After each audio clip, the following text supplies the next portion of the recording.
Bienvenidos a Crímenes Nocturnos.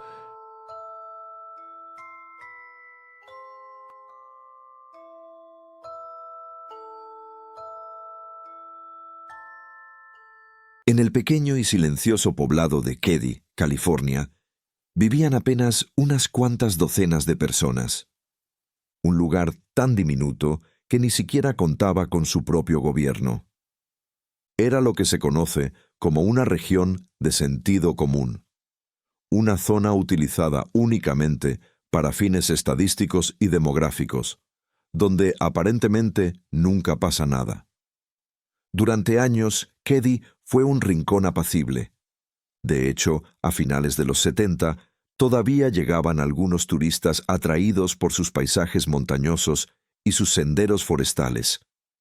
La mayoría provenía de California o Reno, Nevada, buscando unos días de calma en medio del bosque. Pero esa tranquilidad se rompería para siempre. A mediados de 1981, algo terrible ocurrió allí.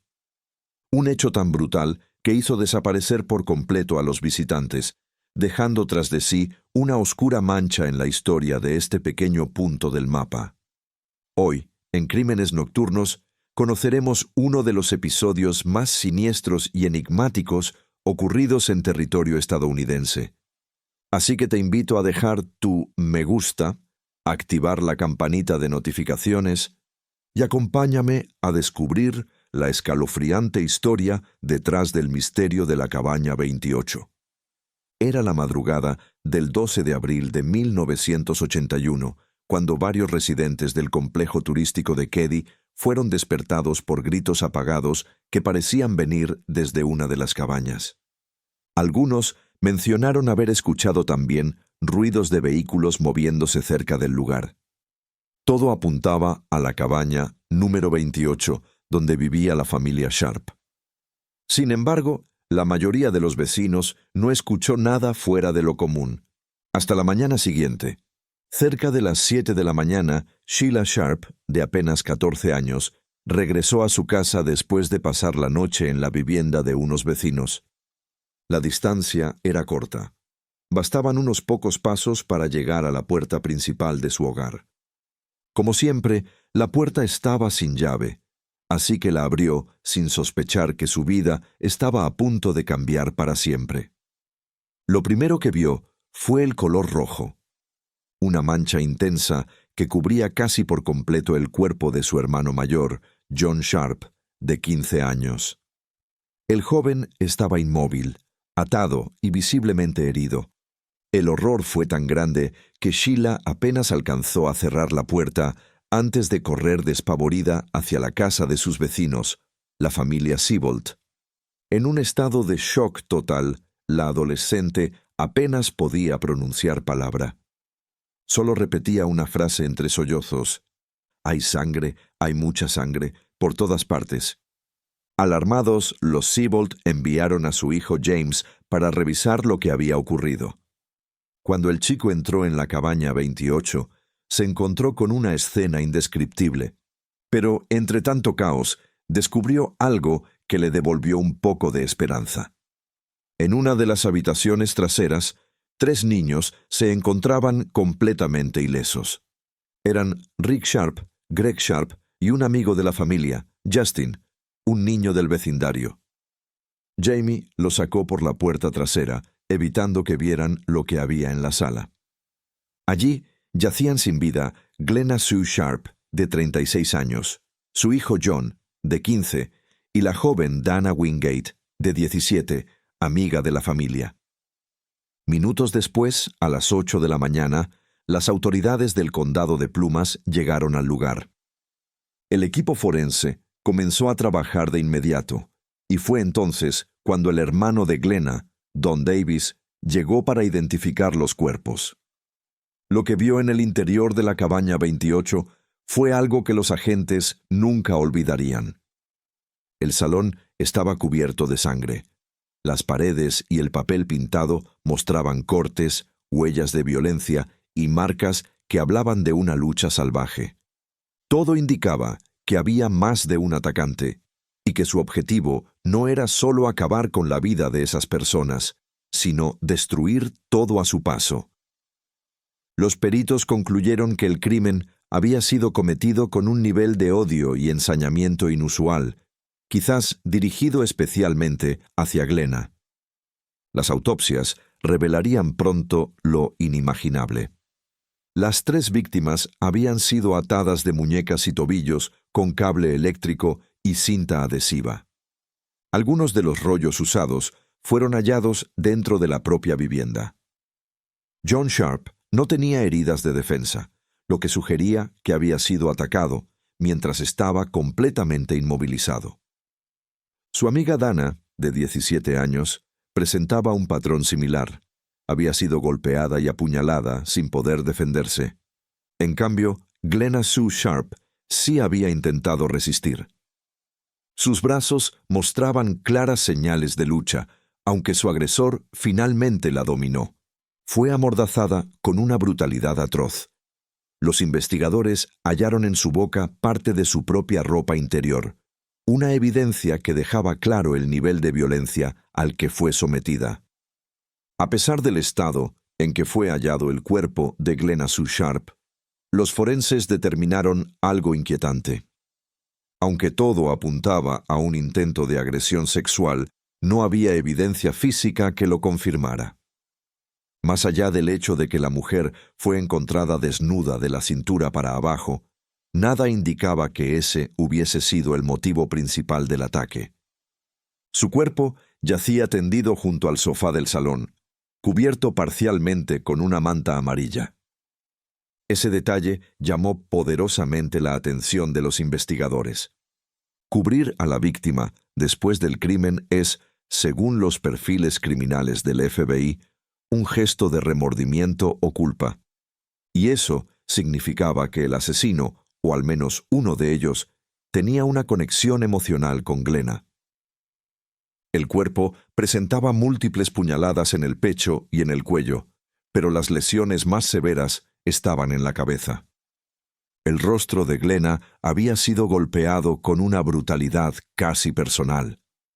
De acuerdo con los análisis del FBI, cuando un asesino siente un odio profundo o rencor hacia su víctima, suele atacar el rostro. Es su forma de despersonalizarla, de borrar la identidad de alguien a quien posiblemente conocía demasiado bien. En este caso, los investigadores creyeron que la herida profunda en el cuello podría haber sido provocada tras una discusión, quizá después de que Glenna dijera algo que el agresor no soportó escuchar. Era una escena de furia descontrolada.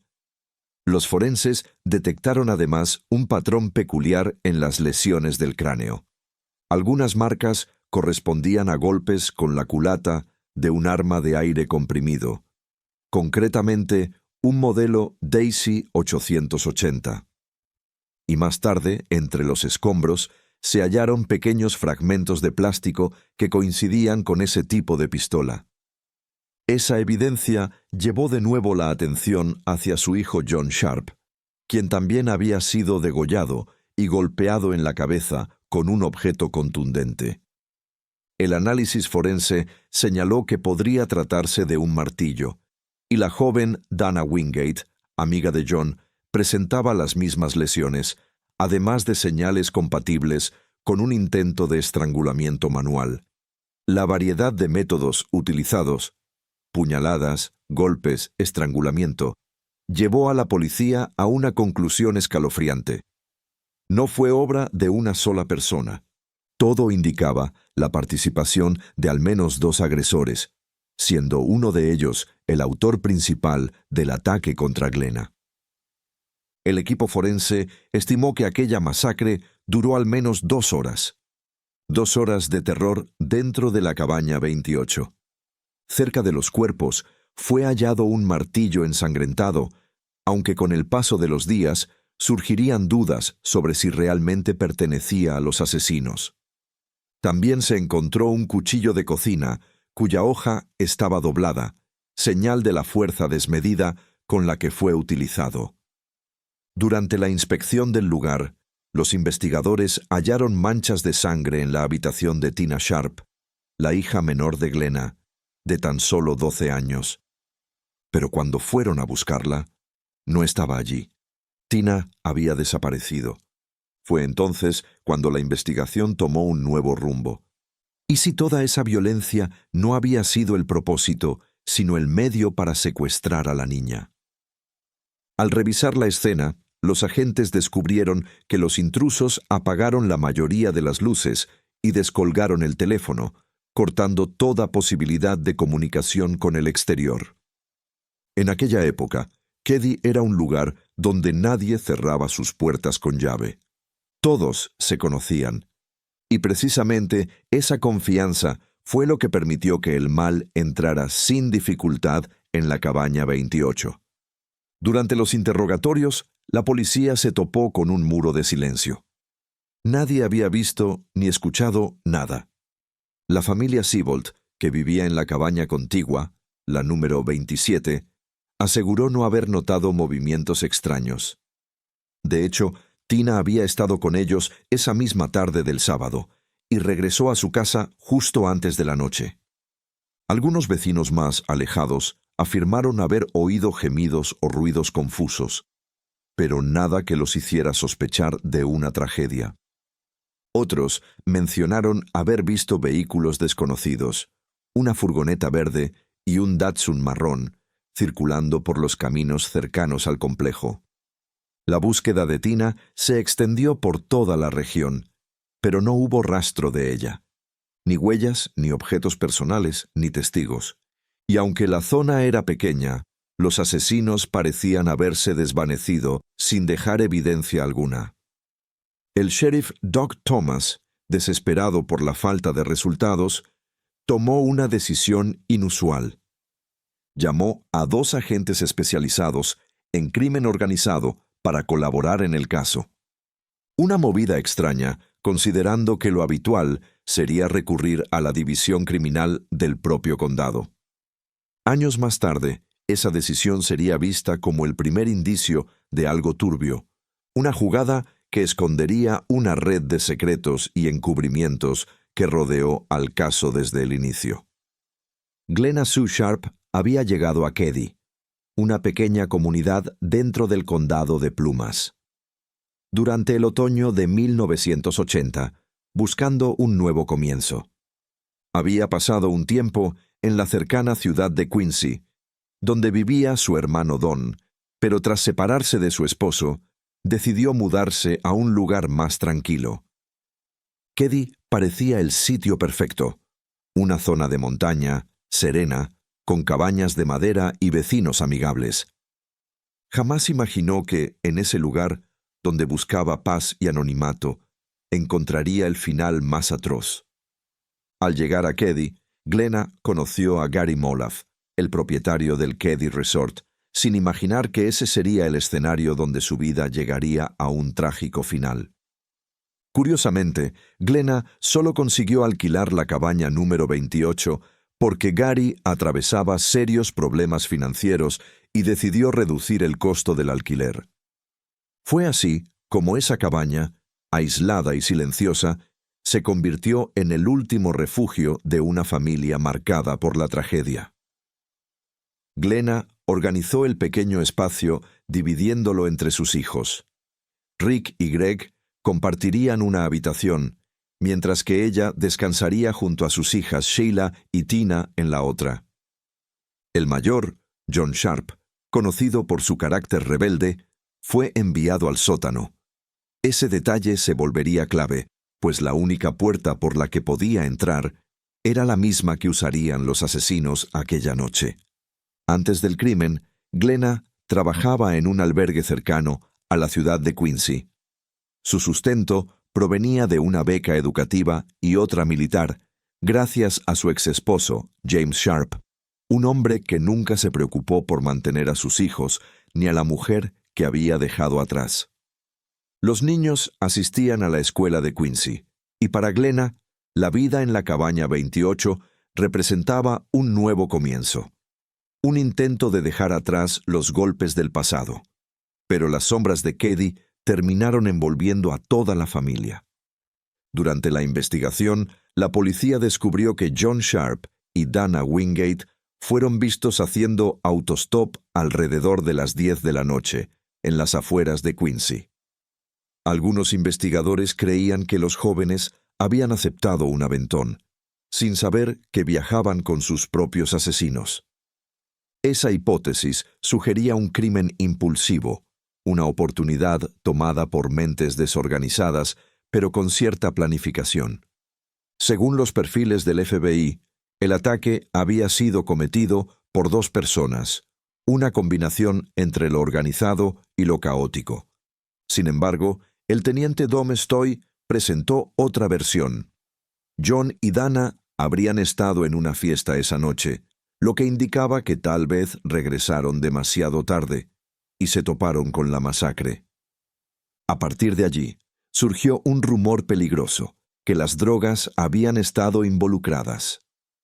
Una testigo llamada Carla McMullen declaró que Dana había robado LSD a traficantes locales de Quincy. Pero tras revisar los hechos, la policía descartó completamente esa teoría. No existía ninguna evidencia que la sustentara. La atención entonces se centró en Glenna. Poco después, su exesposo, James Sharp, también fue considerado sospechoso. Era conocido por su carácter violento y los abusos hacia su familia, pero pronto quedó libre de sospecha. Tenía una coartada sólida para el día de los asesinatos. El siguiente en la lista fue Justin Smart, el hijo del vecino que vivía justo frente a la familia Sharp. Justin había estado en la casa aquella noche. Lo extraño fue que, según los niños, nadie escuchó nada. Pero su psicólogo reveló algo inquietante. Justin decía tener un sueño recurrente en el que intentaba cubrir a Glenna con una manta mientras ella sangraba. Ese detalle llevó a los investigadores a examinar la escena una vez más, donde encontraron una pequeña mancha de sangre seca en el pomo de la puerta del dormitorio de los niños. El teniente Doc Thomas, junto al doctor Jerry Dash, decidió recurrir a la hipnosis para intentar recuperar los recuerdos bloqueados del niño. Bajo hipnosis, Justin relató haber visto a dos hombres atacando a Glenna. Dijo que John y Dana habían llegado justo durante el asalto, y que Tina, la más pequeña, también había sido vista por los desconocidos que se la llevaron. El problema era que la hipnosis se realizó un mes después del crimen, por lo que gran parte de su testimonio no podía considerarse completamente confiable. Aún así, el chico fue descartado como sospechoso. Según su descripción, los atacantes llevaban gafas de sol oscuras, tenían poco más de 20 años. Uno era rubio, de cabello largo y bigote. El otro, de pelo corto y oscuro, bien afeitado. Cuando los bocetos fueron elaborados, un detalle heló la sangre de los investigadores. Uno de los rostros se parecía demasiado al de su padrastro, Martin Smart. A partir de ese momento, la investigación tomó un rumbo más siniestro. Los detectives comenzaron a escarbar en la vida de Martin, y lo que encontraron revelaría un trasfondo aún más perturbador. Antes de que la policía lo llevara a declarar, Martin Smart ya había levantado sospechas. Su presencia cerca de la escena del crimen no pasó desapercibida. Durante su interrogatorio, Martin aseguró que la noche de la masacre se encontraba en un bar local. Su esposa, Marilyn, y su amigo John Bo Bubede confirmaron su coartada. Pero conforme avanzaba la entrevista, los detectives notaron algo extraño. Martin parecía demasiado interesado en hablar del caso. Afirmó haber visto a dos hombres sospechosos dentro del bar aquella noche, y luego hizo un comentario que heló la sangre de los agentes. Dijo que había perdido un martillo recientemente, y que tal vez los asesinos lo habían robado. Aquello llamó la atención de inmediato, porque las víctimas habían sido atacadas precisamente con martillos. Por su parte, Marilyn ofreció una versión distinta. Declaró que ella y Martin regresaron al bar alrededor de las 11 de la noche, pero que pocos minutos después, él y su amigo Bo decidieron salir nuevamente. Cuando los investigadores revisaron los antecedentes de Boubede, descubrieron que tenía una condena por posesión de drogas. Ambos hombres se habían conocido tras un incidente en el que Bo resultó herido en una explosión provocada por él mismo. Los testigos del bar confirmaron un detalle inquietante. Aquella noche, Martin y Bo vestían traje y gafas de sol oscuras, incluso dentro del local. Una imagen tan fuera de lugar que quedó grabada en la memoria de varios clientes. El bar cerró alrededor de la 1:30 de la madrugada, pero Marilyn aseguró que su esposo y Bo regresaron a casa cerca de las 2 de la mañana. Y fue entonces cuando notó algo que la atormentaría por el resto de su vida. Ambos estaban en la cocina, quemando algo en la estufa de leña. Marilyn le confesó a la policía que creía que su esposo estaba involucrado. Sabía que Martin era un hombre violento y que sentía un profundo desprecio por John Sharp, el hijo mayor de Glenna. Y aquí es donde el caso comenzó a torcerse. Por órdenes del sheriff Doug Thomas, la policía retiró a Martin y Bo de la lista de sospechosos. Nadie entendió la razón. El caso perdió impulso, las pruebas se diluyeron y ambos hombres desaparecieron del radar. Tiempo después, Bo Boubede se mudó a Illinois, donde murió 7 años más tarde. Martin Smart, por su parte, se separó de Marilyn la misma semana de los asesinatos y también se marchó a Illinois, donde falleció en el año 2000. Eran, sin duda, los sospechosos más probables. Pero, sin pruebas físicas sólidas, el caso quedó en punto muerto. Los asesinatos de la cabaña 28 de Keddie se enfriaron, hasta que una nueva revelación volvería a despertar la pesadilla. En aquel entonces, la desaparición de la pequeña Tina Sharp había motivado la intervención del FBI. Sin embargo, incluso el propio sheriff Thomas parecía resignado. En una entrevista declaró: «Ha pasado mucho tiempo desde los asesinatos y nuestros investigadores no han encontrado un solo rastro de ella. No somos optimistas. No creemos que haya sobrevivido tanto tiempo si realmente escapó de la escena». Con esas palabras, la esperanza prácticamente se extinguió. El FBI terminó entregando el caso al Departamento de Justicia, que amplió la búsqueda por toda la región. Pero el 29 de abril de 1981, el mismo sheriff Doug Thomas reiteró lo impensable. «Es probable que Tina no sea encontrada con vida». Los años pasaron. El silencio se adueñó del caso. Hasta que, el 22 de abril de 1984, 3 años después de la masacre, una llamada a las autoridades volvió a abrir las heridas. Un residente de Feather Falls, en el condado de Butte, había encontrado restos humanos mientras recolectaba latas y botellas en una zona boscosa. El hombre, identificado como Ronald Pedrini, se topó con fragmentos de un cráneo, una manta, una chaqueta azul de nylon, unos jeans y un rollo vacío de cinta quirúrgica. El hallazgo se encontraba a más de 50 kilómetros de la cabaña 28. En un inicio, los investigadores creyeron que se trataba de un caso aislado, sin conexión alguna con los Sharp. Pero días después, una llamada anónima cambió todo. La voz al otro lado del teléfono dijo que esos restos podían pertenecer a una niña desaparecida del pueblo de Keddie.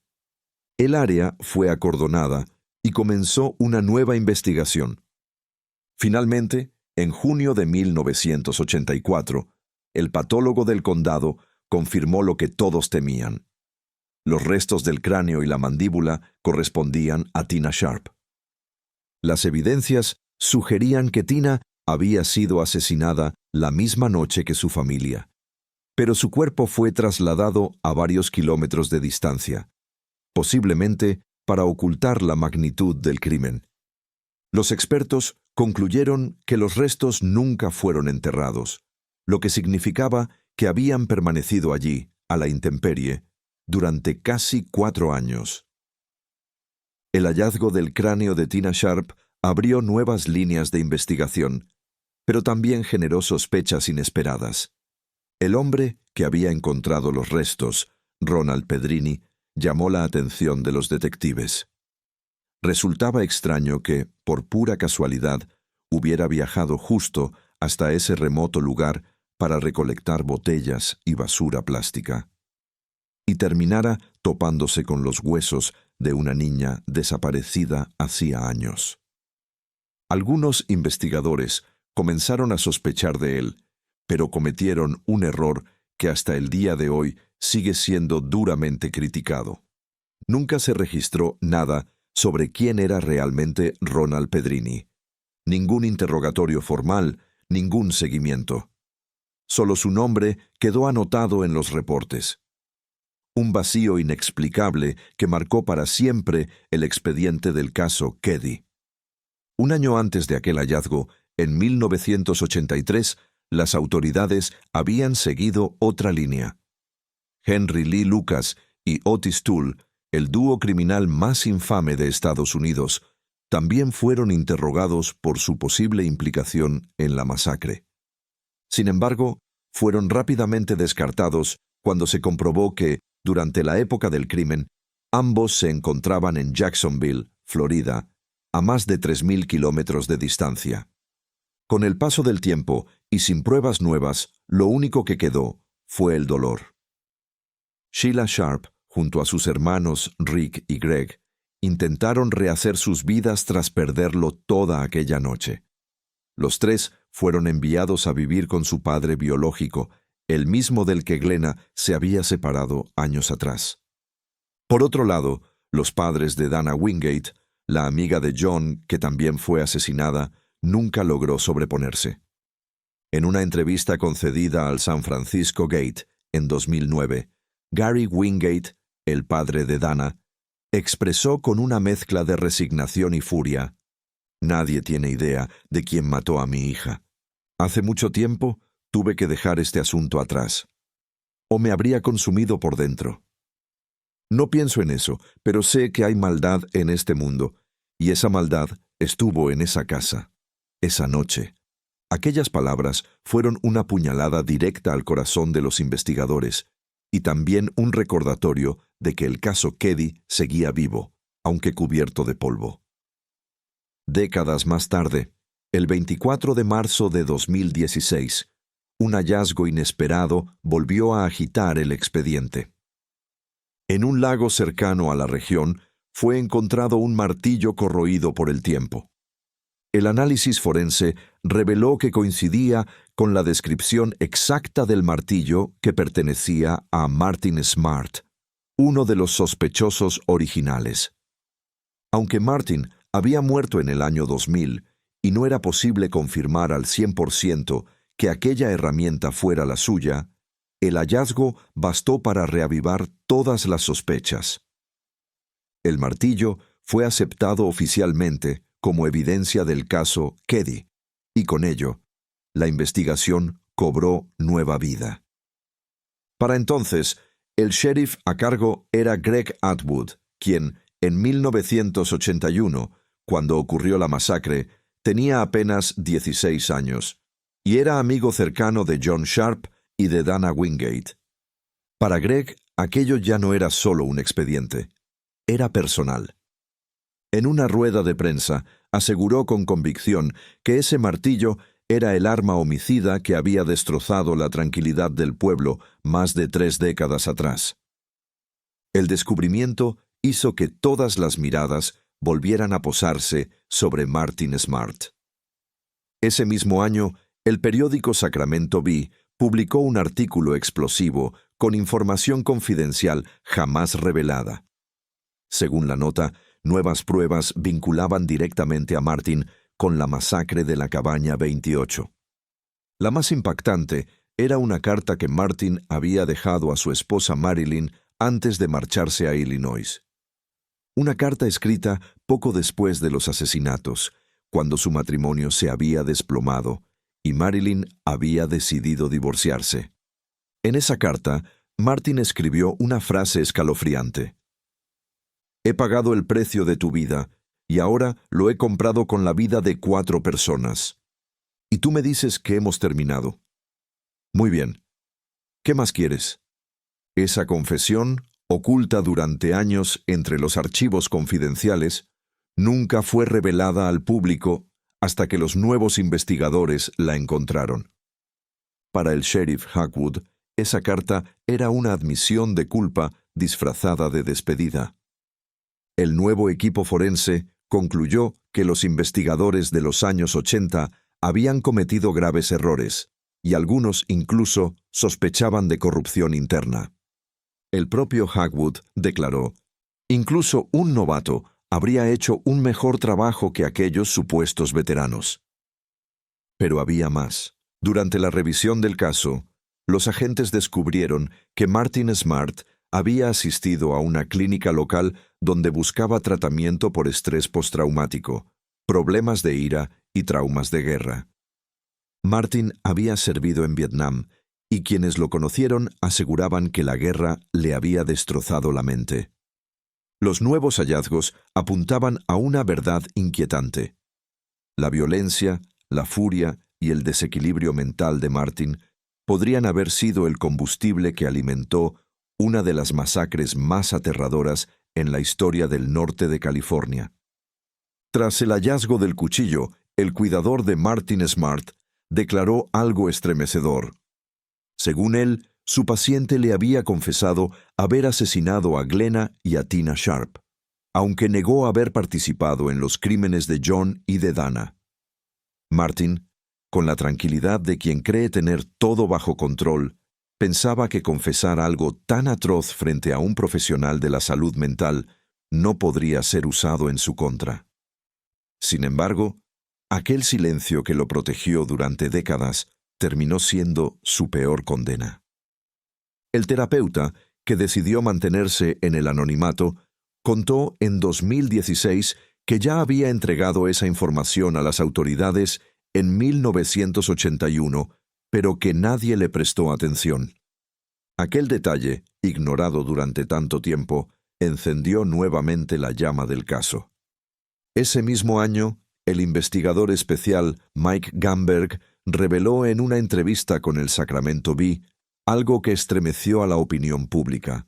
Según él, existían al menos 6 sospechosos potenciales, y lo más inquietante es que sabían exactamente dónde estaban. Para Gamberg, el antiguo sheriff del condado de Plumas, Doug Thomas, estaba implicado en algo turbio, relacionado con una red de contrabando de drogas, y que la masacre de Glenna Sharp podría haber sido una consecuencia colateral, una especie de efecto secundario provocado por las acciones de Martin Smart y un cómplice llamado John Bo Boubede. Esta teoría sugiere que algunos agentes de Sacramento que participaron en la investigación original podrían haber sido corruptos y que habrían ayudado a los asesinos a escapar sin dejar rastro. Una acusación devastadora, que pondría en duda todo el trabajo policial realizado en aquel entonces. En abril de 2018, nuevas esperanzas resurgieron. El condado de Plumas anunció que se habían recuperado muestras de ADN de una de las cintas adhesivas halladas dentro de la residencia de Glenna Sharp. Ese ADN fue comparado con el de uno de los sospechosos, y aunque los resultados exactos nunca se hicieron públicos, la investigación continúa abierta hasta el día de hoy. Entre las pruebas encontradas había también un sobre que contenía una grabación. La llamada telefónica anónima, realizada en 1984, donde una voz misteriosa informó que el cráneo hallado pertenecía a Tina Sharp. Los investigadores creen que esa persona no era el asesino, sino alguien que sabía exactamente quién lo era.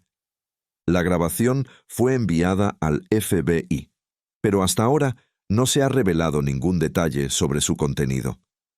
Actualmente, sigue vigente una recompensa de $5,000 para quien aporte información que conduzca al arresto de los responsables. Sin embargo, con el paso de los años, las pistas se desvanecen, las pruebas se desgastan y los recuerdos se vuelven fantasmas. En 2022, el pequeño pueblo de Keddie apenas contaba con 70 habitantes. Muchos se marcharon, incapaces de soportar el peso de la historia que se tejió entre esas montañas. Otros permanecen allí, esperando que algún día la justicia llegue, aunque sea tarde. El investigador Mike Gamberg y el propio sheriff Greg Hagwood han continuado vinculados emocionalmente al caso, sabiendo que el misterio sigue vivo, escondido entre los silencios de la sierra. En una entrevista con Plumas News, Gamberg lo dijo con una frase que lo resume todo. El lugar se convirtió en la esencia de un mal que nadie logra comprender. En 2004, la cabaña 28, junto con otras del complejo, fue demolida. Lo que alguna vez fue un refugio familiar, terminó reducido a polvo, y el sitio, convertido en símbolo del horror y del silencio.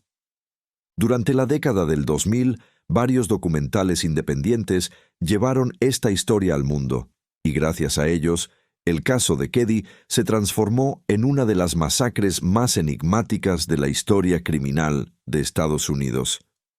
Hoy, más de 4 décadas después, seguimos sin una respuesta definitiva. Sabemos que Glenna Susan Sharp, su hijo John, su hija Tina y la joven Dana Wingate fueron víctimas de una brutalidad inimaginable, y que el mal, real y tangible, se sentó esa noche en la sala de la cabaña 28. El caso de Keddie sigue siendo una herida abierta, una historia donde la verdad parece haberse perdido entre el miedo, la corrupción y el tiempo. Y mientras esa verdad no salga a la luz, el eco de aquella noche seguirá resonando entre los árboles del bosque de Plumas County.